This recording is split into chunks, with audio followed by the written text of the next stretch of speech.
नमस्कार, मी सुमित. तुम्ही पाहता एलएस मराठी.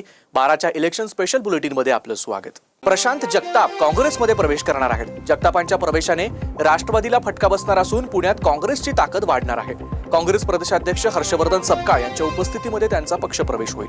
शिवसेना ठाकरे गटाकडून देखील प्रशांत जगताप यांना ऑफर असल्याची माहिती समोर येते. उद्धव ठाकरे यांनी प्रशांत जगताप यांना काल रात्री फोन केला असून रात्री उशिरा 9 मिनिटं दोघांमध्ये चर्चा झाल्याची माहिती आहे. शिवसेनेत या, तुमचा योग्य सन्मान राखू, आम्ही भाजपासोबत कदापि जाणार नाही असं म्हणत उद्धव ठाकरे यांनी प्रशांत जगताप यांना ऑफर दिली आहे. उद्धव ठाकरे यांच्याशी मी फोनवर संवाद साधला.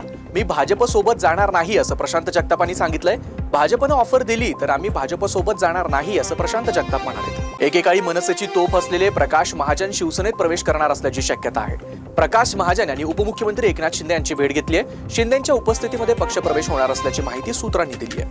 महापालिका निवडणुकीसाठी जागा वाटपाचा पेच कायम आहे. अनेक ठिकाणी जागा वाटपावर एकमत होताना दिसत नाहीये. महायुतीमधील घटक पक्षांमध्ये मोठी नाराजी आहे, तर दुसरीकडे महाविकास आघाडीमध्ये सर्वच पक्षांची तोंड विरुद्ध दिशेला आहेत की काय अशी स्थिती समोर येते. आघाडी आणि युतीमध्ये जागा वाटपाचा तिढा सुटलेला नाही. पक्षांमध्ये जागा वाटपावरून रुसवे फुगवे सुरू आहेत. त्यामुळे सर्वच उमेदवारांसमोर खेळ मांडला अशी म्हणण्याची वेळ आली आहे. सलग दुसऱ्या दिवशी वर्षावर बैठकांचा सिलसिला पाहायला मिळतोय. मनपा उमेदवार निश्चितीसाठी फडणवीसांच्या मॅरेथॉन बैठका सुरू झाल्यात. नाशिक, धुळे, अहिल्यानगर महापालिकांसाठी बैठका घेण्यात येत आहेत. मुंबईत पवारांच्या राष्ट्रवादीनं काँग्रेसकडे 29 जागांचा प्रस्ताव मांडलाय, तर दुसरीकडे पवारांची राष्ट्रवादी ठाकरेंच्या शिवसेनेकडे 29 जागांची मागणी करते. जयंत पाटील, राखी जाधव चर्चेसाठी मातोश्रीवर आज उद्धव ठाकरे यांची भेट घेणार असल्याची शक्यता आहे.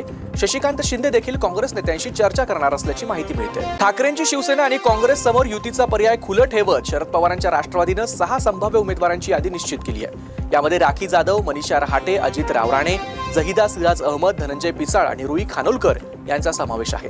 आता महाविकास आघाडीतील जागा वाटपाकडे सगळ्यांचंच लक्ष लागलंय. पुणे आणि पिंपरी चिंचवडमध्ये दोन्ही राष्ट्रवादी काँग्रेस पक्षांनी आगामी महापालिका निवडणुकीत एकत्र लढण्याचा निर्णय घेतलाय.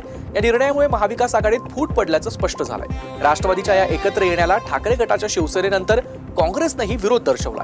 काँग्रेसनं पुणे महापालिकेत स्वबळावर लढण्याची भूमिका घेतली आहे. ठाकरे गट, शिवसेना आणि काँग्रेस हे दोन्ही पक्ष पुण्यामध्ये एकत्र लढण्यास इच्छुक असल्याचं समोर आलंय. कोल्हापूरच्या इचलकरंजी महापालिका निवडणुकीत शिंदेंची शिवसेना आणि भाजप एकत्रितपणे लढणार आहे. दोन्ही पक्षांच्या अधिकृत उमेदवारांना प्रचाराला सुरुवात करण्याचे आदेश वरिष्ठ नेत्यांनी दिलेत. अधिकृत उमेदवारांची यादी आज जाहीर होणार असून हा निर्णय मुख्यमंत्री देवेंद्र फडणवीस आणि उपमुख्यमंत्री एकनाथ शिंदे यांनी मुंबईतील बैठकीमध्ये घेतला आहे. कोल्हापुरात आप आणि वंचित एकत्र लढणार आहे. आज दुपारी 4 वाजता पत्रकार परिषद घेऊन युतीची घोषणा करण्याची शक्यता आहे. महापालिकांसाठी अजित पवारांच्या राष्ट्रवादीनं 40 स्टार प्रचारकांची यादी जाहीर केली आहे. प्रदेशाध्यक्ष सुनील तटकरेंकडून यादी जाहीर करण्यात आली. या यादीत अजित पवार, प्रफुल्ल पटेल, तटकरे, मुंडे यांच्यासह दिग्गज नेत्यांचा समावेश आहे.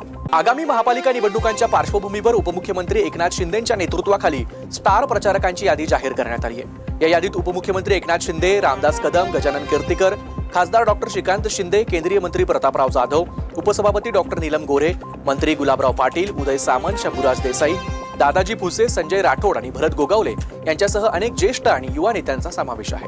या होत्या आताच्या महत्त्वाच्या बातम्या. बघत रहा एलएस मराठी.